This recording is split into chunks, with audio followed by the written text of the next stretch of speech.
Welcome to week 3 of our journey together of dealing with the issue of the question, what is the church? And in week 1, you might, if you were a part of that conversation, we looked at 4 churches that would be in any county, anywhere in the United States. And we sort of labeled those 4 churches as a militant movement. Others are a gateway to salvation. Others are a connected community and find meaning in being together. And then the servant community not only finds meaning in being together, but they are scattered to serve. And so that was week 1. And then in week 2, we looked at the foundation of the church, which is God, and 2 different understandings of supreme beings or God. One being dual theism, where there's 2 supreme beings, the devil and God, at war with each other. And then monotheism, which means one supreme being, and that simply is that we believe, monotheists believe in one God, not 2 supreme beings. And the difference is between these 2 is what's the nature of the church? And with monotheists, the struggle in life is whether or not human beings are going to align ourselves with God, the God of love, the God of compassion, the God of care, or not.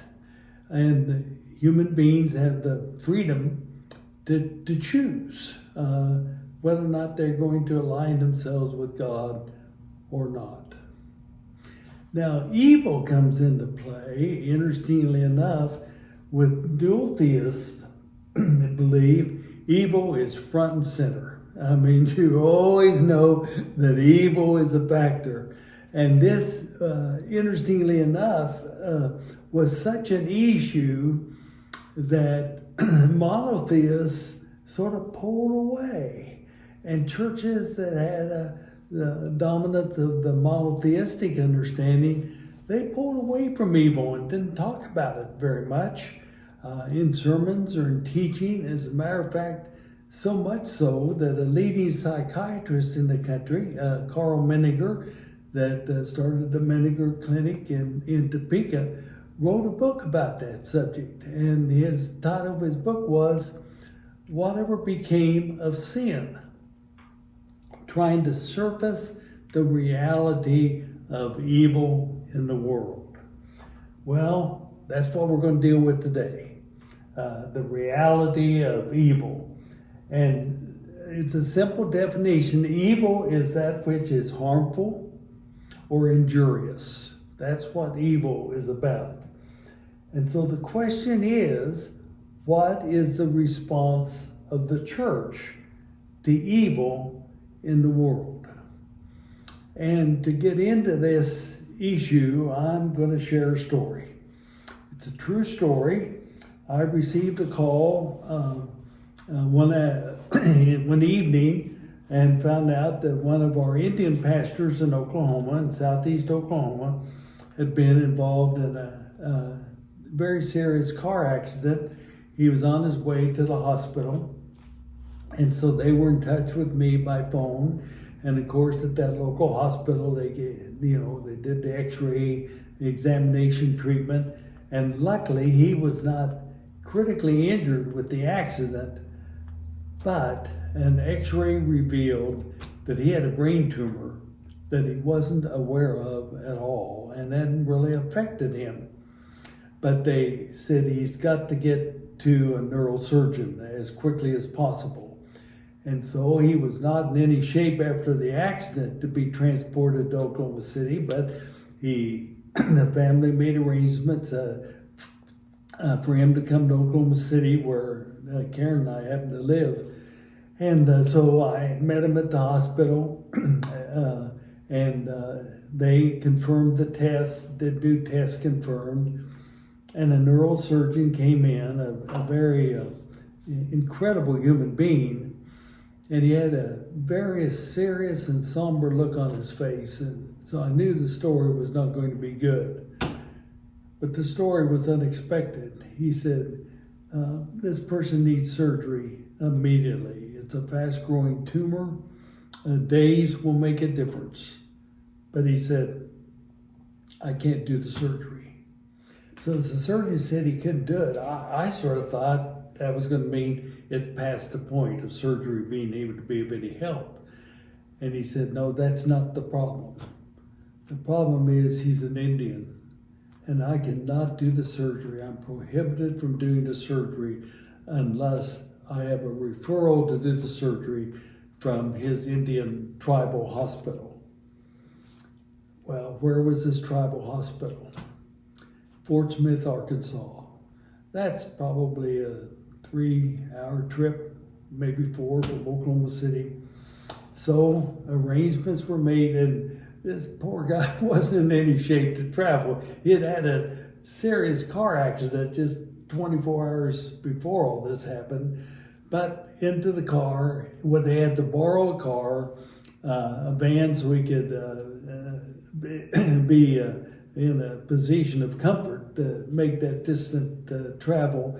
And so into the car they went, over to Fort Smith they went. So they waited about a day at the Fort Smith Hospital before a person in charge of the neural work at the hospital saw them. And he just simply said, I don't understand this diagnosis. This is beyond my expertise. And so what did they do? We called me, and I called the surgeon in Oklahoma City, and he faxed over to the doctor in Fort Smith, his diagnosis and his statement of referral to himself for the other person to use. The person got the fax, signed it, and they were on their way back to Oklahoma City. Came back to Oklahoma City. The surgeon, in the middle of the night, literally did the surgery because he knew it was just crucial. Well, the end of the story is favorable because the surgery, it came out okay. And the person was, after some time, able to continue work. It was a fascinating story because the surgeon, after the surgery, came out, and I happened to be with the family, and the family was excited to hear that the surgery went as well as could be expected. And then the surgeons turned to me and said, Bruce, the tragedy is, if any other person who was not a member of a tribe came to my hospital 4 days ago with this tumor diagnosis, I would have done surgery on the spot at that moment. But just because he was an Indian, I couldn't do it. Well, that's a true story, and I sort of would entitle the story, The True Story of 3 Tragedies. Now, the first tragedy was the person that ran into my friend had alcohol in his blood. He was inebriated, and he was in jail for a DWI charge. So the first tragedy was a drunken driver. The second tragedy was a brain tumor caused by the created order of things that some person's genes make them more prone to a brain tumor and some not. That's just the way it is. But it was tragic because it was injurious and harmful to my friend. But the third tragedy was of the systemic evil that was created as the Anglo community came in to take over the land from the Indians, and the tribals network was established with the Bureau of Indian Affairs. They created all kinds of rules, regulations, and policies that prevented a brain surgeon from doing the surgery on the spot simply because this person was Indian. Now, that's the story of 3 tragedies. So, the Indian community they are a monotheistic community. They believe in the Great Spirit. So the question is, in the face of these tragedies, what was going to be their response? Well, let's fill in the gaps in the story. First of all, the tragedy of the person, drunken driver, DWI, all of the consequences of that. What did the family do? They went to the family of the person who was in jail, visited with them, shared with them that they understood that they were indeed harmed as well in this whole event. And they didn't stop there. They went to jail during visiting hours and visited with this person, had prayer with this person, and shared with him that they knew that he was experiencing the tragedy as much as they were. That's how they responded to that tragedy. But what about the brain tumor? Well, all of their resources, and they didn't have many, but all of their resources that were going to be channeled somewhere else, all of a sudden went towards the physically healing process through surgery with their beloved member of the family. And they did everything they could with compassion and love and care, and supported him in a very difficult rehab journey. But what did they do in light of the 3rd tragedy?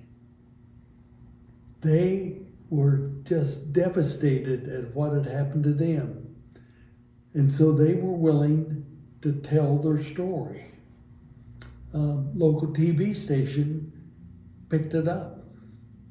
They visited with the representative. They visited with their senator. And as a consequence, a dent was made in that policy concerning the Bureau of Indian Affairs. You see, in response to each of the tragedies, one caused by an individual, one from the created order, one from a group of people who developed the system to control the Indian people. Indeed, they responded to each tragedy, trying to align themselves with the Great Spirit. And so we see that some tragedies are from the created order. We talked last week, the earthquake and the virus. Some are caused by an individual's behavior and action of drinking and choosing to drive. And some are initiated by the corporate community, more than one person putting their heads together of how to control.